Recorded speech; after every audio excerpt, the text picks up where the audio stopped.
Okay, hi, I'm not going to look at the camera because that wouldn't be safe. I'm driving at the moment.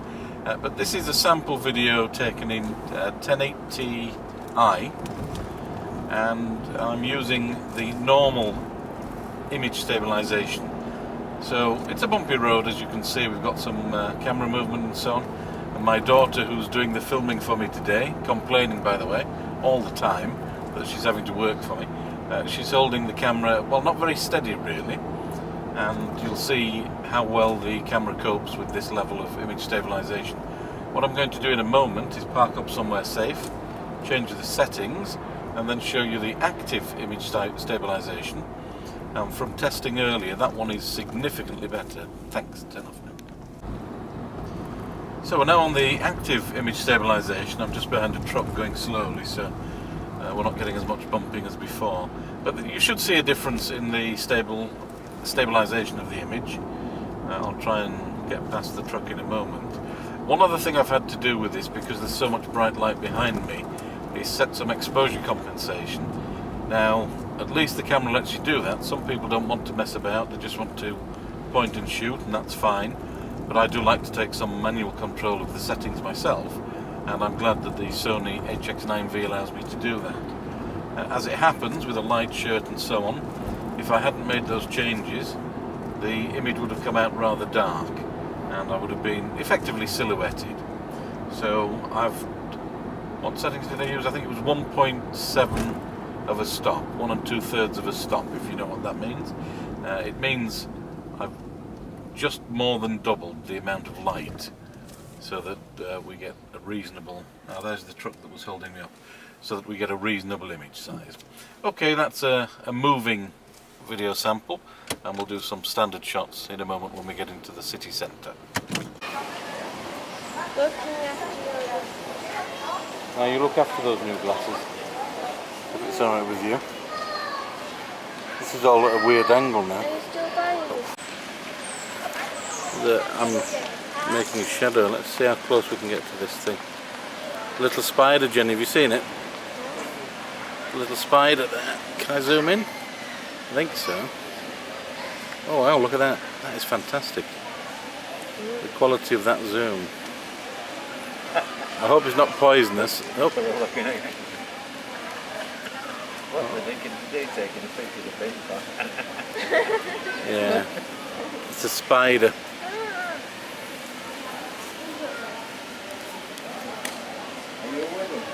Just to show how small this is, where are we?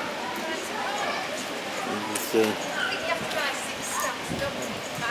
think I've scared it. How close can I get? I'm not sure with this. Not that close, obviously. And now it's scared, I think. So it's not moving. Okay. So we're just walking along. I've got the active image stabilization on. We're in deep shade here. You can see the colours anyway, and how well the stabilization is doing.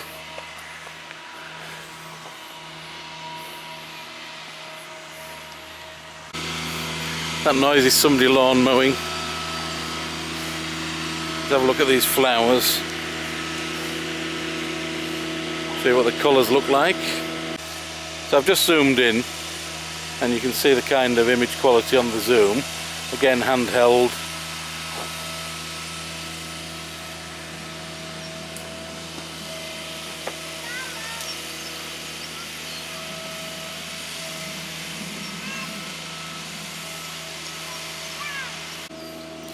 We're in shade, there's a bee, oh it's gone. Oh, the bee was really next to me a moment ago, now it's gone, so where? Show me. Show me, where? There was one there. Oh, what a shame. Okay.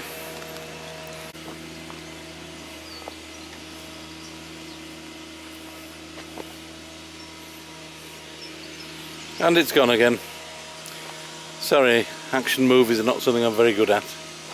I've just stopped here because I can see a beautiful red flower in the background there, which, because it's on its own, it stands out. So I'm going to zoom in. I'll take a still shot actually, and then you can see how much of a zoom there is on this.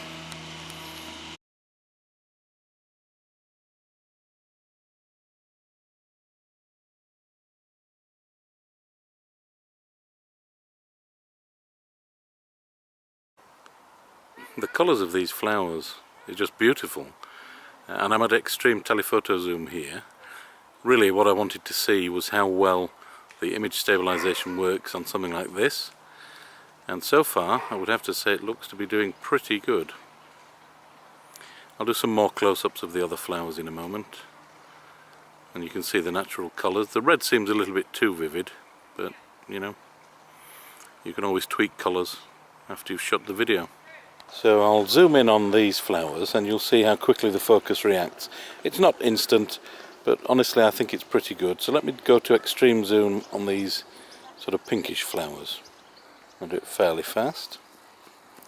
How's the focus holding? Gone out slightly, and it should be back now.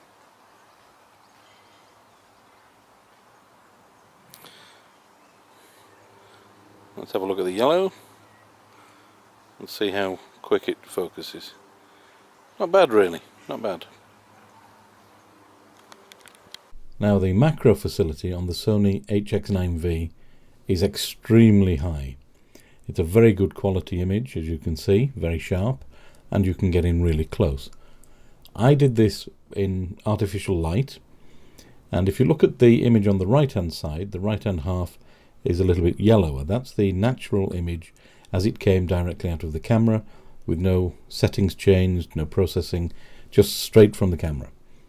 On the left hand side, I've done a very little bit of cleanup in Photoshop. I've just basically tweaked the colours, and you can see it's a little bit cleaner and looks a more natural colour, but the image sharpness is identical in both cases.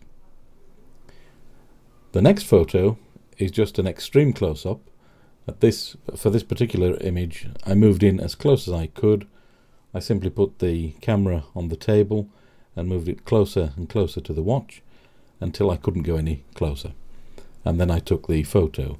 So this is similar to what you would get if you were using a tripod. Handheld would be different, of course, in terms of sharpness at least. As you can see, the colour is still a bit yellow on this extreme close-up. I didn't change this. This is exactly as it comes from the camera. And all in all, I would have to say it's a great macro facility. Personally, I'm never likely to need to shoot this close to anything, although earlier today I did take some sample video, as you've seen, of a spider, which in that particular case did use the macro facility, but normally, to be honest, it's not something I would use because I tend to take pictures of people and so on, and the working distance isn't anything like as close as this. However, for those occasions when you need a macro, this is really brilliant.